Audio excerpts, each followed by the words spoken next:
Morning, Chris. Anthony, how are you on a fine Tuesday morning? Honestly, I didn't have a great night's sleep last night. My wife and I had an argument, and she called me the opposite of a trophy wife, and I don't know what that means. I don't know what that means either. I don't think it was meant for as a compliment. I know.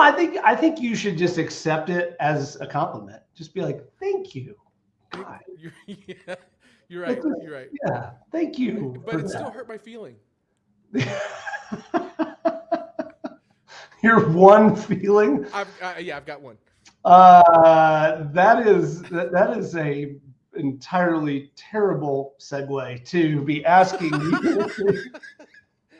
Are you forcing customers through a sales funnel that they despise? Maybe you despise. Maybe we all despise this sales funnel. And you're forcing, are you, Anthony? Are you forcing people through a sales funnel that they despise? There's a big assumption there. According to Gartner, by 2025, 80% of B2B sales interactions between suppliers and buyers will occur in digital channels. This isn't a future trend. It's a present day reality. The caught companies like MailChimp flat-footed. The original email-centric funnel couldn't keep pace with customers who wanted to engage across dozens of different touch points, forcing a painful reinvention of their entire sales process. So Anthony, today on How to Founder, we're talking about the sales funnel. It's really timely, Chris, isn't it? So, I mean, didn't you did you read the stuff about Monday.com? No, I have not. Their stock price. This isn't a joke. This is actually like I'm not. I was waiting for the dad joke. I'm not doing another dad joke. No, so they beat their revenue numbers, but their stock price tanked 30% because they said that their sales funnel, their top of the sales funnel process, which was entirely Google based. They said it's not going to work for them long term. Like they admitted their sales funnel was broken. Their numbers were up, and their stock price tanked 30%. So well, I think highly relevant. It sounds like a sales opportunity for our guest today. I mean, it sounds like you need to be reaching out to them right now. I gotta go. I gotta make a phone call. We're joined today by Mr. Dan Goodstein, the business therapist, not Anthony, the rapist. No, the rapist.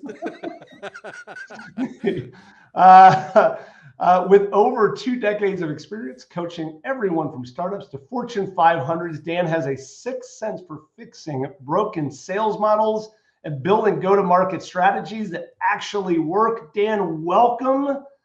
Let's start with Monday. Like, you know, it was working.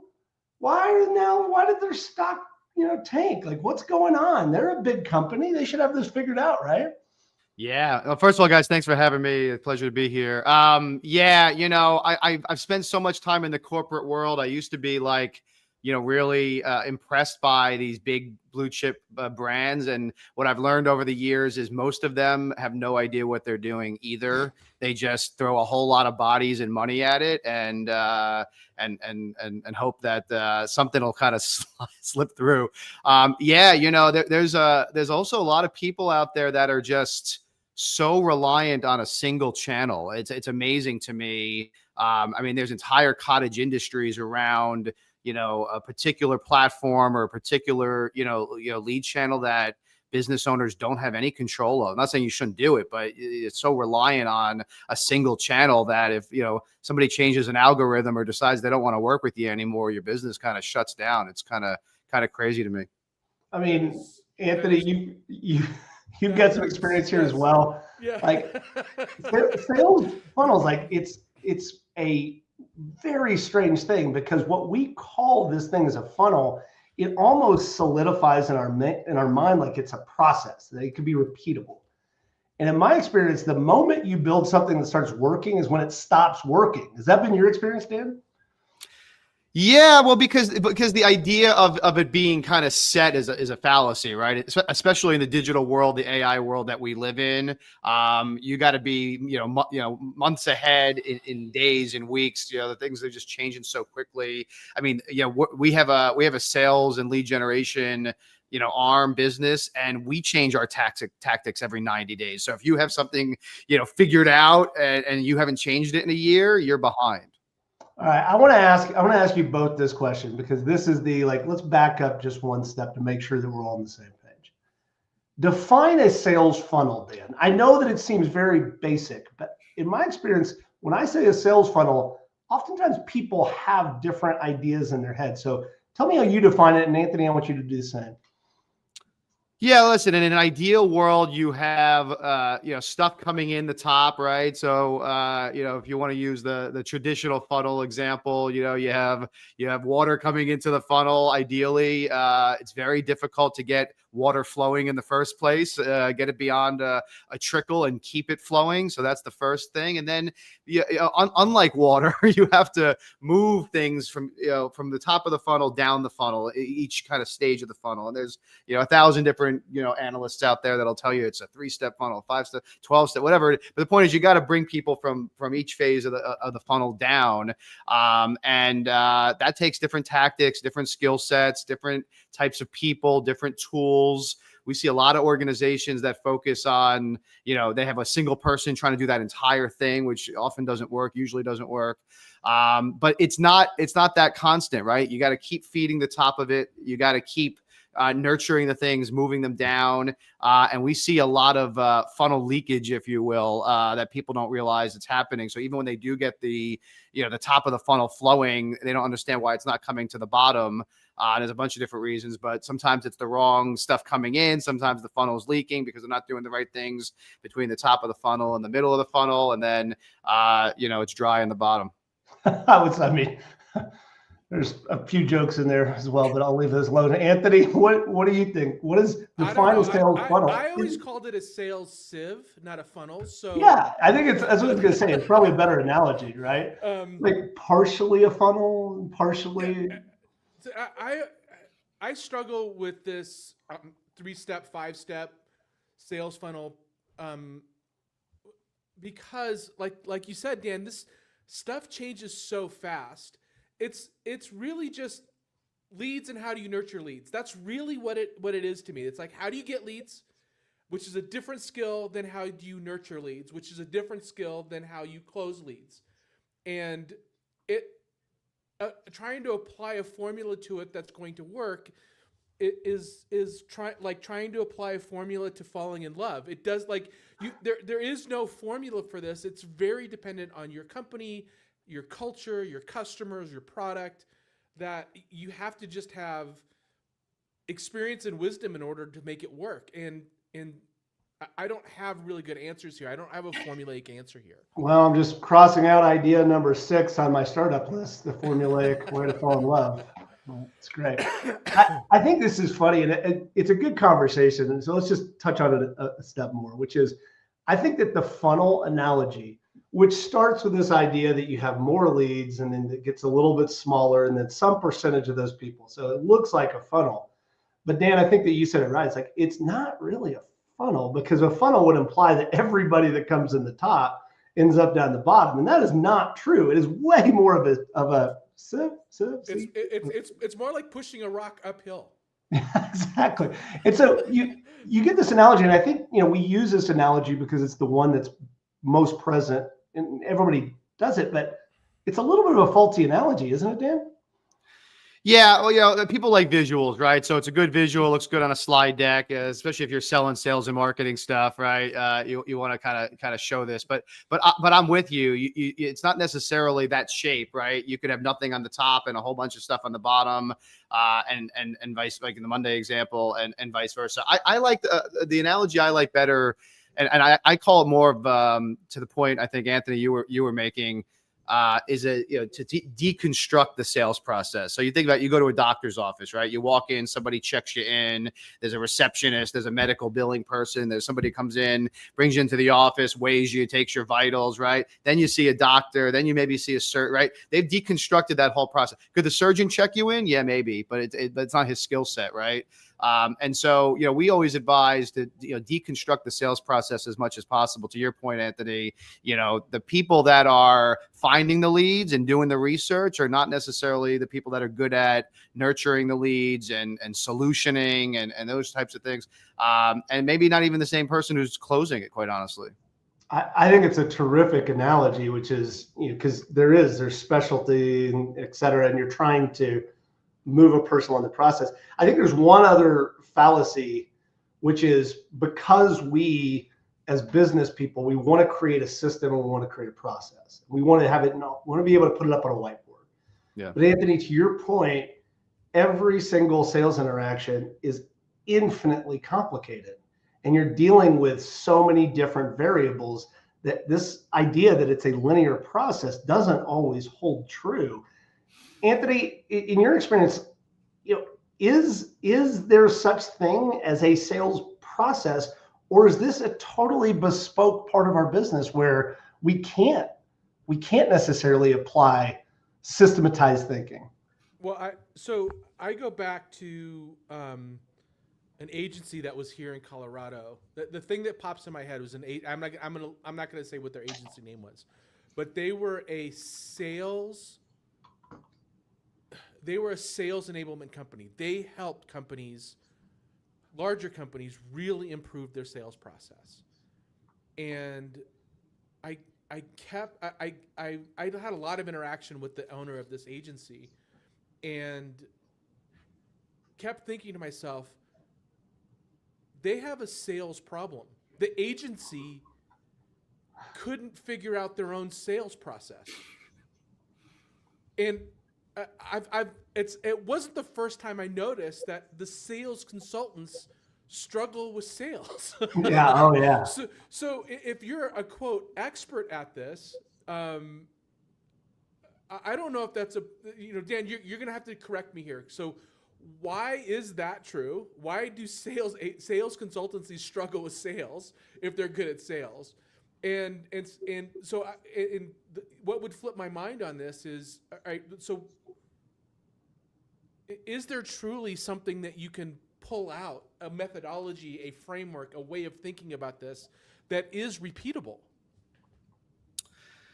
Yeah, I think that there's a couple different answers here. I've spent a lot of time in the software business, and one of the things I've learned is that really successful marketing software companies push agendas, frameworks, and tools that they want in the marketplace, right? So I think that part of the reason why you have a sales process the way it is today is because the CRM companies have spent. They have to fit in the CRM, right? So, and by the way, I'm a sales guy my whole life. I'm not a big fan of CRMs because most CRMs are designed for management, and I've managed sales teams, and I get the need for managing sales teams, but they're prohibitively difficult for the sales reps to use. I'd rather my guys are actually selling and not spending every hour of their day 30 minutes documenting and 30 minutes selling. I want them selling for 56 minutes out of that hour every hour, right?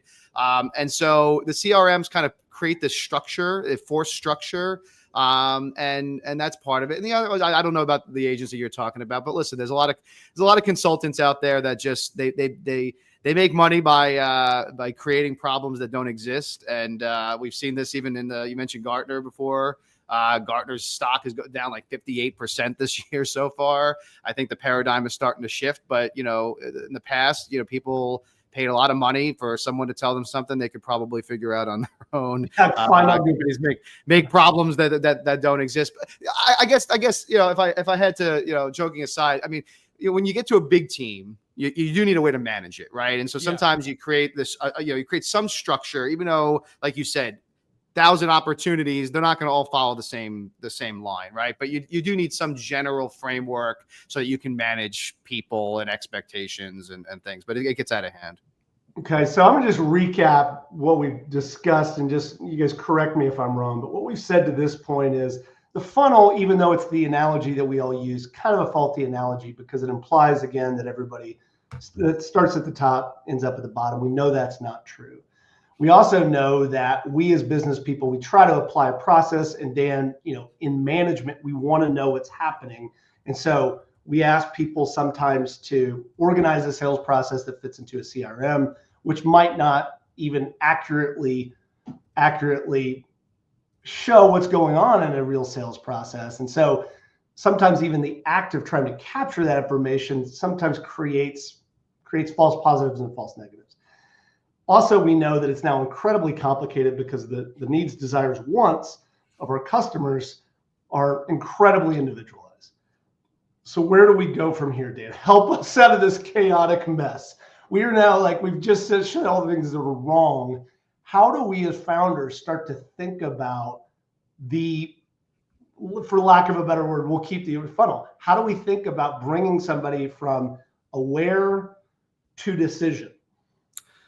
Yeah, well, first of all, you brought up a great point before, which is that the majority of the sales process now happens before a salesperson even engages with a contact, right? So people are doing their research. People are, my father-in-law is in real estate, and he got to the point he was fighting Zillow for a really, really long time, and then he finally realized he's got to stop fighting it, right? These people, the younger generations in particular, are doing all of this work ahead of time. They're engaging people at the very bottom of the funnel. So number one is you got to be there with them to help them do that.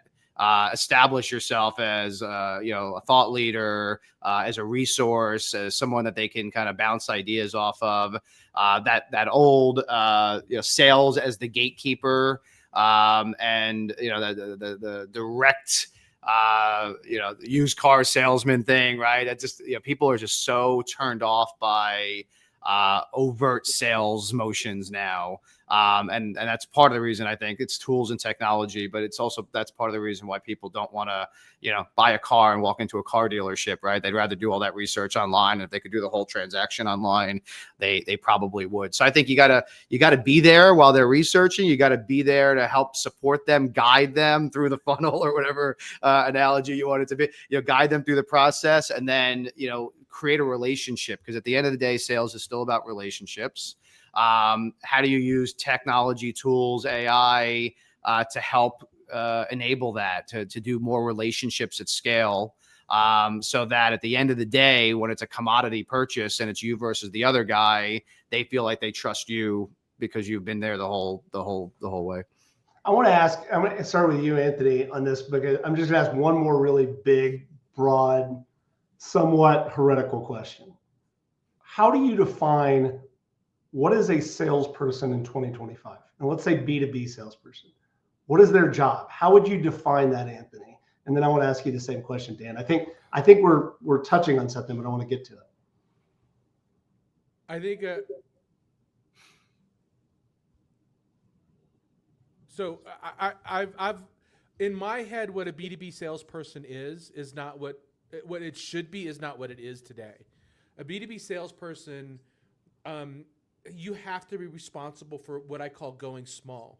You have to be responsible for building relationships on your own, going to places where your customers are and talking to them and building those relationships. You have to generate your own leads, as well as be able to move the leads that you don't generate, that are handed to you through a process of convincing them to close. So I think it's both. I think you need to be a hunter and a farmer. And I don't think that's a reasonable expectation, but I think it's what's required in order for you to be successful. Dan, what do you think? Definition of a salesperson in 2025, B2B particularly. I think you have to be a guide.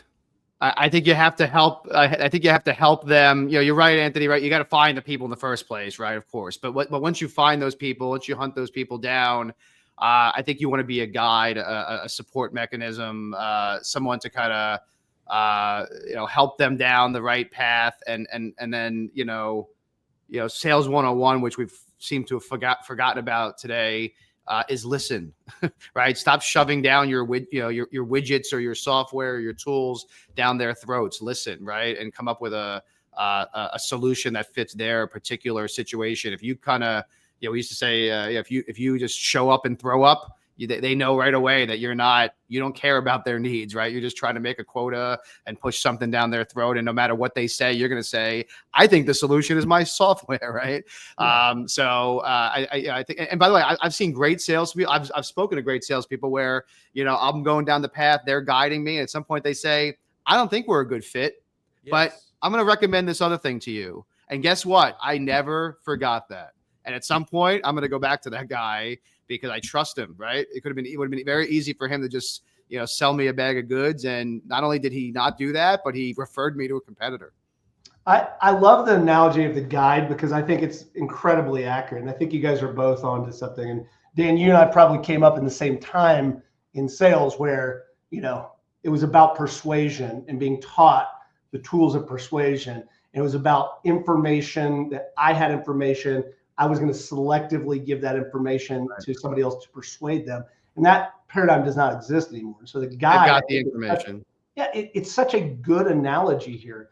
So tactically, you started with this idea that you have to be out there, you have to provide information, you have to be one of the thought leaders that allows those people to start educating themselves on your product or service. But then once they've engaged with a salesperson, Dan, how do we guide them? What are the steps that you recommend and coach on to say, how do we start to move them forward to help them make a good decision? Yeah, again, I think it's problem led. You focus on them and going, letting them go on the journey that they want to go on, the way that they want to go on it, instead of forcing them into your sales process, right? And then there's a lot of really interesting tools and technology right now that help, right? Because the other question that you didn't ask, but then comes up next, which is, okay, well, how do I do this at scale? Like, how do I create relationships at scale? And so at some point you do need, in my opinion, you do need tools and AI and things to kind of help you do that. And there's some really interesting things out there, right? That help create personalization at scale.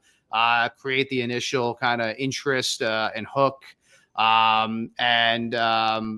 think the key though is allowing the sales process to happen the way that the customer wants it to happen instead of the way that you or the organization want it to happen. Dan, I'm gonna go off script here a little bit and ask you, would you be willing to share a couple of those tools? What are the tools? Yeah. What do you use? Yeah. So we have a couple that we use. One of them is AI Sales Agency, AISalesAgency.org. And we're using this for sales outreach at scale. So, we've all been buried by the junk in our inboxes, like, email, spam, and LinkedIn automation and stuff like that. There's this particular tool actually does the research, figures out your ideal customer, profile with a little help from you, of course, gets their information and then researches them, and sends them messages that are catered specifically to them. So it'll look at their LinkedIn, it'll look at their company website, it'll check news sources, it'll check intent data, and it'll write them a personalized email. And it's so good that we've had to stop tracking reply rate as the metric, as the KPI, because even the people that aren't interested respond and say that they appreciate how much time the rep put into researching their company. You do things like that so that you can focus on putting, I think, a little bit more effort into the qualified ones, the ones that are raising their hand saying, hey, I need help, right? And let some of the other stuff happen, using tools like that. There's also some good, we're using some things around phone and text and voicemail as well, LinkedIn, video. For me, I like it's basically an AI SDR. That goes out and does the part that, most salespeople don't want to do, right? They want to speak to people that are interested and qualified and worth their time, and not, spend 80% of their day looking up contact information and sending out cold emails. Anthony, I think this is really kind of the heart of this conversation too, because if we understand now, and I think this is where we've gotten to, is that being a good salesperson in 2025 really is about being a good person. It's about asking questions. It's about trying to understand. It's not showing up and throwing up, Dan. Like it's not, it's actually just trying to be of service to their prospect. There now is this world though, where you can automate so much of this process. AI is such a powerful tool. We all should be using it in some form or fashion in the sales funnel. How do you as a founder think about what is your job versus the job of automation? And I know it's an impossible question, but at least frame it out for us, Anthony. How would you approach it? So do not automate first. Go sell yourself. Go figure out what it takes in order to close a client. We said this like how many times on this podcast, Chris? It's like stop trying to scale something you don't know how it works in the first place yet. You have to make it work. You have to make it work well, and then you can start adding automation and scale to it.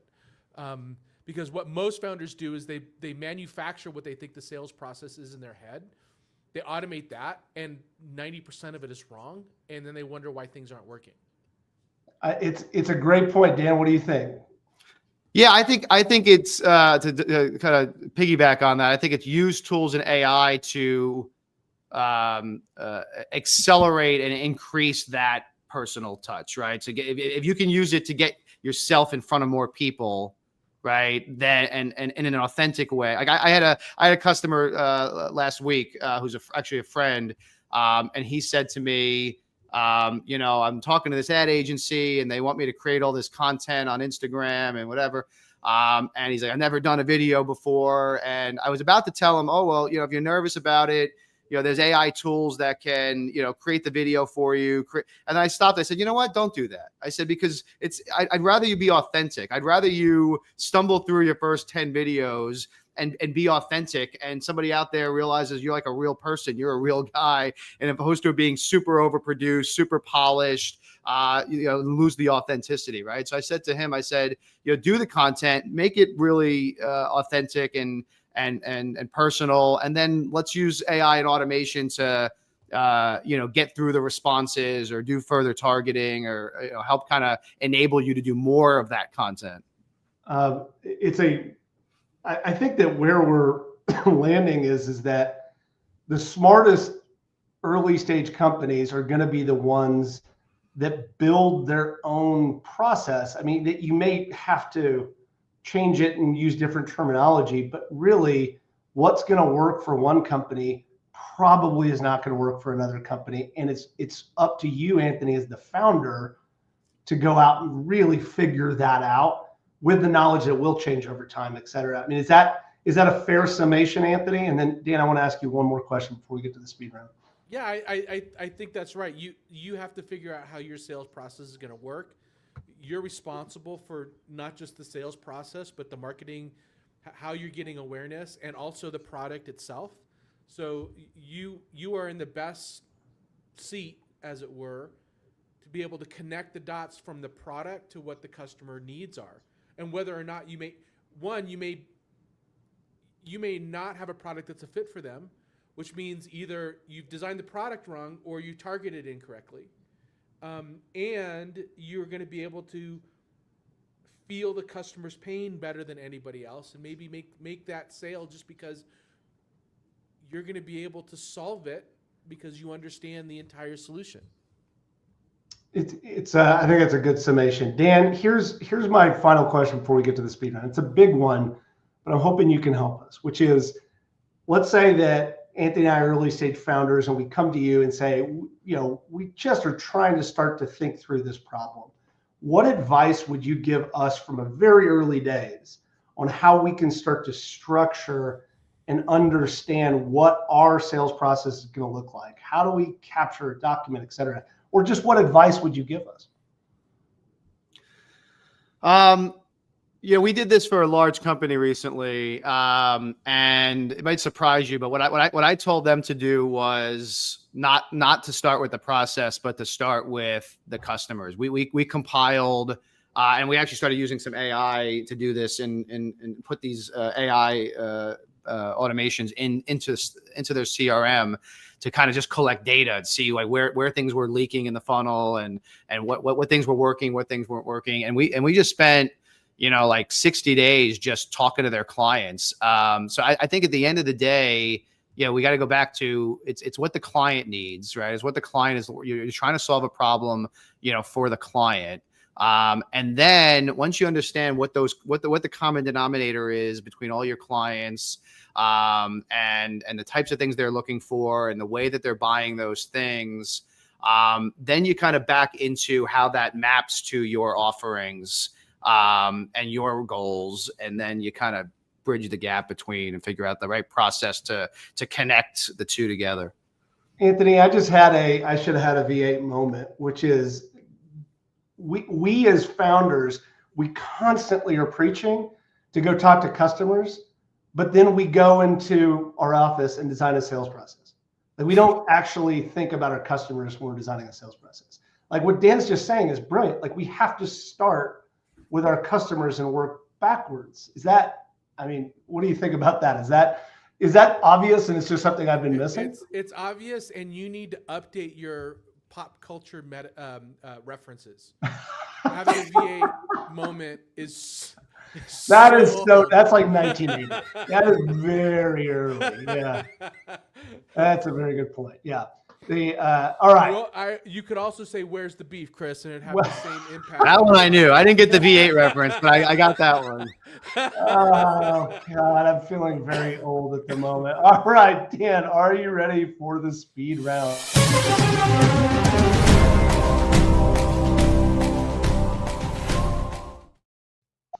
See, that was what we call the assumptive close, Dan. I just asked. I like it. Didn't have a choice. Yeah, I guess exactly. I'm ready. Moved it right through. All right, I'm going to ask you a series of questions. Just answer the first thing that pops into your head. Should I create gated content or open access educational content? Depends on the goal, whether it's lead gen or awareness. Inbound leads or outbound prospecting, which are more valuable? Inbound, depending on where it came from. This is a free trials, or should I make people pay for pilot projects? Make them pay a small amount that shows that they're committed. Sales scripts or just conversational freedom? Bullet points. Good answer. Nurturing sequences, automation, or should I just immediately get on the phone with them? Nurturing sequences, because you want to get on the phone with them, but they don't want to get on the phone with you. Fair point. Nobody really wants to get on the phone with me, Anthony. Anthony, what did you learn today? I learned, I don't know. This is hard. We didn't do very good, Chris. I don't know if you or me, but this is hard. No, the things that I wrote down. Dan said, deconstruct the sales process. And that funnel may be a false illustration, which I agree with. Having a CRM is not a sales process. It actually may hurt. A majority of the sales processes now happen before a salesperson engages. Customers are doing their own research. So this is my connection to that is if they weren't blurred before, it's becoming way more blurred now. The line between sales and marketing is almost indistinguishable now. The sales process is guiding a customer to solution. And then I wrote down AISalesAgency.org, which I went to during the podcast, and they're not accepting any new customers. So it's why that stinks. It's great. I know a guy, Anthony. Just have them mention your podcast. All right, sound good. I'm just so glad you were so engaged with my conversation, Anthony, that you're a deep dive resources. Challenger Sale by Matthew Dixon and Brent Adamson. It's a classic. Never Split the Difference by Chris Voss. Very good book. We say this all the time. Influence by Robert Cialdini. And Thinking Fast and Slow, the most important business book ever written. If you can get through it, that's amazing. If not, just ask AI to summarize. But really what we're going to do, Dan, is we're going to go to your website. We're going to go to the businesstherapist.org. Is it? No, .com. Businesstherapist.org. .org and see you. Where can we connect with you? Obviously, we're going to go there to learn some cool stuff, but where can we get in touch with you, Dan? Yeah, you can go businesstherapist.org. I'm on LinkedIn as well, and send me a message. I respond to everything. Is it you or is it your AI? Is it your? No, it's me. See, How's- that's me. You could go. It's just a way for somebody to talk to a real human being. Go. I mean, if you're not qualified, I'll send the AI after you. But until you are. But somehow I'm going to guess it, Anthony. We're going to get the AI response. Thank you for your message. Even scammers who call me now is AI because I'm not worthwhile at the time. Just a numbers game. Just a numbers game. I think it's been a great conversation. Thanks so much for joining us, Dan. Anthony, get us out of here. Yeah. Again, Dan, thank you a ton for chatting with us about this. This is hard, and it's the thing that most founders struggle with. For those of you that got value, please be sure to visit us at howtofounder.com, where you can connect with us on LinkedIn and subscribe to our YouTube, Apple Podcasts, and Spotify channels. And as always, Chris, me, Stephanie, the team at How to Founder, we believe that you, the founder, are the pioneer of economic prosperity, and we're just really grateful to be here along the way with you. Thanks, everybody.